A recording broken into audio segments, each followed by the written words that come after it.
On one of the most beautiful beaches in the world, superhuman Israeli counter-terrorist Zohan is enjoying a vacation surrounded by good food and gorgeous women. Thanks to his amazing abilities, he impresses everyone by winning every challenge they throw at him without even breaking a sweat. Unfortunately, his vacation is interrupted by some higher-ups from the Israel Defense Forces, who need him for the next mission. It turns out Phantom, the superhuman leader of a Palestinian terrorist group, was seen at a hacky sack tournament in Beirut, which probably means he's trying to bait them. This confuses Zohan because he caught his archenemy 3 months ago, but his bosses used him for a trade and now he's free again. Zohan shouldn't be accepting this mission, but the mention of potential civilian casualties convinces him to join and make things easier.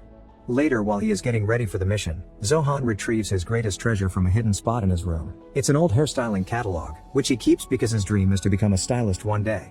While having dinner with his parents, he confesses he's tired of conflict and violence, and that he wishes to quit to start a new life in the USA. His parents don't approve, thinking a career in the army is the most stable job he can have, and when they finally get him to admit his hairstyling dream, they laugh at him, calling him a slur for gay. That night, Zohan goes to bed in tears. The next day, Zohan goes downtown ready to jump into action. It's not hard for him to knock out every single lower soldier thanks to his powers, which include stopping bullets with his nose, but Phantom is a tough cookie and makes him chase him until they reach the sea. There, they start passing around a grenade until it explodes, and the only thing left behind by Zohan is his beach shorts. Phantom presents them to his people as proof that he killed the greatest Israeli counter-terrorist in history. But actually, this is part of Zohan's plan to fake his death and finally retire. He's just hiding underwater.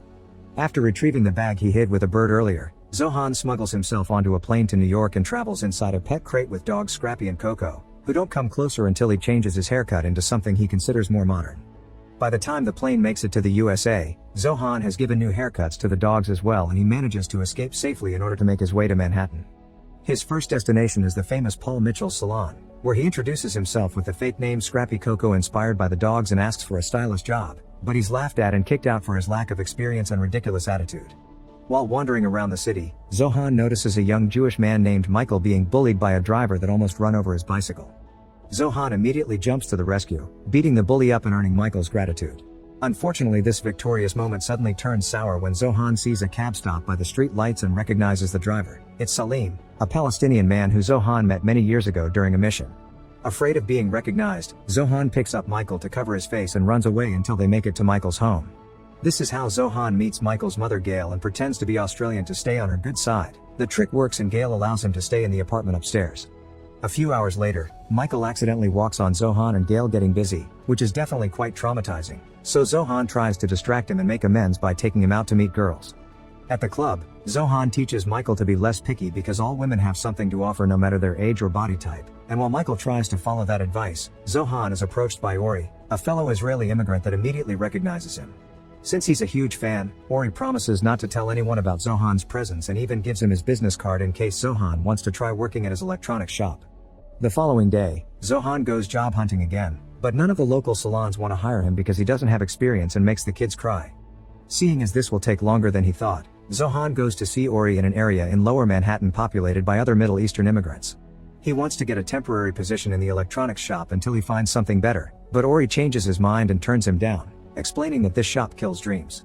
All his other employees had ambition when they arrived in the country too, but now they are stuck here and Ori can't allow that to happen to the great Zohan. So he offers a different idea. There's a small salon on the Palestinian side of the street that will probably accept him.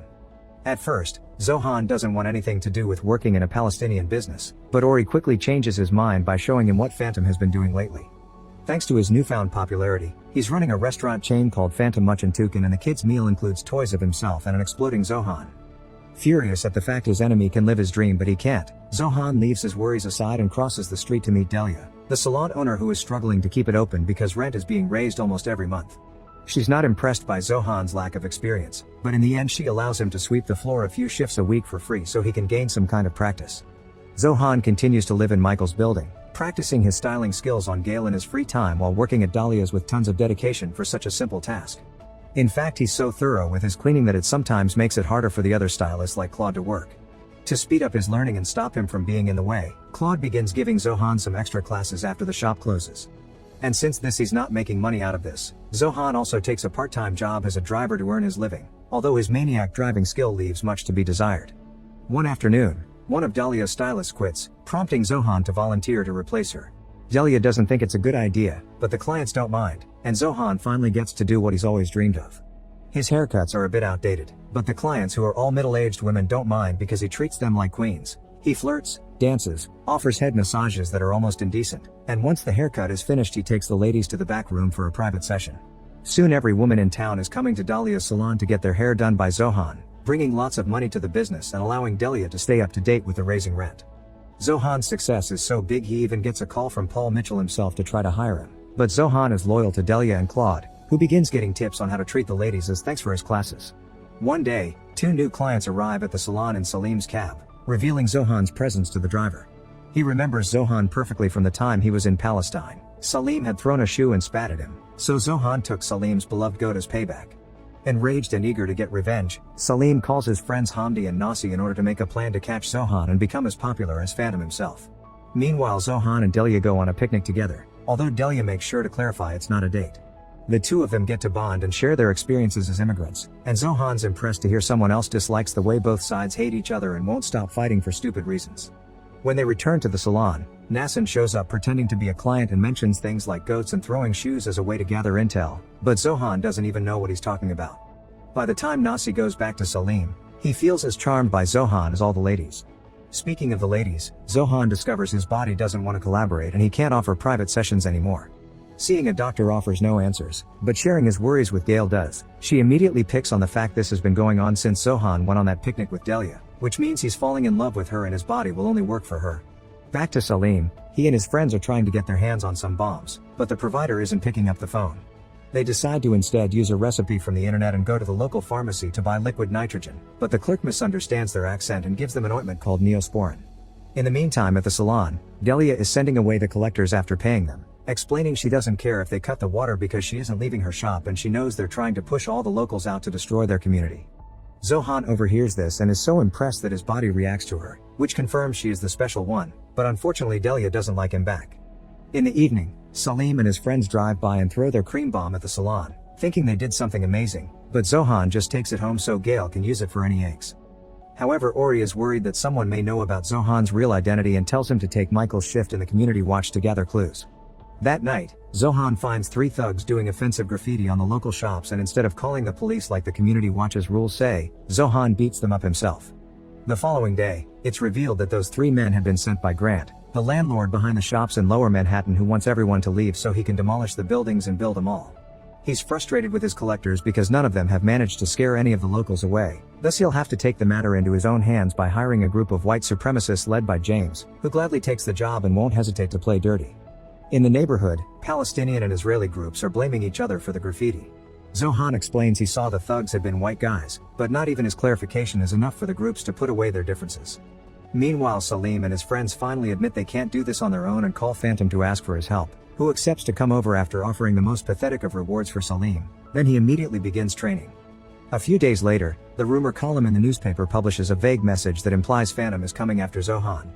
Not wanting to lose his new life when things blow up, Zohan comes clean to Michael and Gail, who are very accepting and advise him to be honest with Delia as well. However, Delia isn't as supportive. She doesn't mind the fact Zohan is Israeli, but him being a counter-terrorist is a deal breaker because of reasons related to her family. Before Zohan leaves, Delia gives her an updated hairstyle book as a goodbye gift. The following day, Zohan gets ready to confront Phantom claiming he can do it on his own, but just in case, Ori still calls his friends to get their weapons ready. The rumors say he would be showing up at a local hacky sack game that lots of celebrities would be attending, including Mariah Carey and Grant, who had given away lots of tickets for free. In fact, Phantom is a big Mariah fan and during halftime he visits her in her dressing room, giving Zohan the chance to strike in private. Zohan and Phantom dance around each other waiting for the other to move first, but before anything happens, their encounter is interrupted by a call from Michael, who tells Zohan about a group of thugs starting fires in various Middle Eastern shops. Protecting his people is more important than old rivalry, so Zohan leaves Phantom for now and goes back to his neighborhood, where another argument between Palestinians and Israelis has started since they blame each other for these attacks. Salim, Hamdi, Nasi, Ori and his friends join the argument too, but when Phantom also comes over he decides to play hero and tries to stop the fire by himself. Noticing this can't be a one-man job, Zohan puts their differences aside and helps Phantom put the fire out by using a hummus hose. Afterward, he explains he doesn't want to fight anymore and doesn't even react when Phantom tries to provoke him with multiple hits. He can't understand how Zohan can stay so calm, and his questioning is interrupted by Delia, who turns out to be Phantom's sister and that's why she couldn't be with Zohan. She explains that Zohan has changed into a better man that accepts that here in the USA they need to work together instead of fighting, and this is why she also changed her mind and loves him for it. Dalia's speech brings both groups together, but Salim is still angry about his goat until Zohan apologizes and swears he treated the animal like family. The reconciliation is suddenly interrupted by the thugs that are still starting fires, so Zohan uses his special army goggles to gather some intel and discovers those thugs are James and his men in disguise. It turns out Grant organized the hacky sack game on purpose to get everyone off the streets, giving James room to work and make it look like the Palestinians and Israelis had been attacking each other. Phantom wants to go after them alone, wanting to burn his frustration over the fact that unlike Zohan, he never got to escape and fulfill his own dream of selling shoes. Zohan shows his support and understanding, earning Phantom's friendship and his approval of the idea of them fighting together. With their abilities combined, it's incredibly easy for them to beat up their enemies, but there's one man left, James, who has a bomb and a cage full of puppies. There's not enough time to stop him by hand, so Zohan and Phantom scream the jihadi chants that their people haven't sung together in centuries, causing the manhole under James to blow up and take him away from the bomb. It also sends the puppies through an apartment window where they land safely on a couch. At that moment, Grant arrives to check the progress of his plan, but the police are also there and arrest him on the spot. Zohan is ready to celebrate, but there's a little problem. Phantom isn't capable of stopping his screaming in time and ends up causing more damage to the stores. Fortunately, now that the Israelis and Palestinians are united, they can work together and rebuild the block into a collectively owned mall where everyone can keep their shops. Phantom's finally selling shoes, Salim starts a goat ride business, Ori relocates his electronics store there, and after getting married, Zohan and Delia open their salon there as well. Michael is their employee, and he styles hair while using the flirting techniques he's learned from Zohan. One afternoon, Zohan is shocked to find his parents visiting the salon. Even more surprisingly, they approve of his business and his Palestinian wife, and they give him the chance to cut their hair as a sign of their support. Make sure to subscribe and turn on notifications so you can watch more videos like this. Thanks for watching.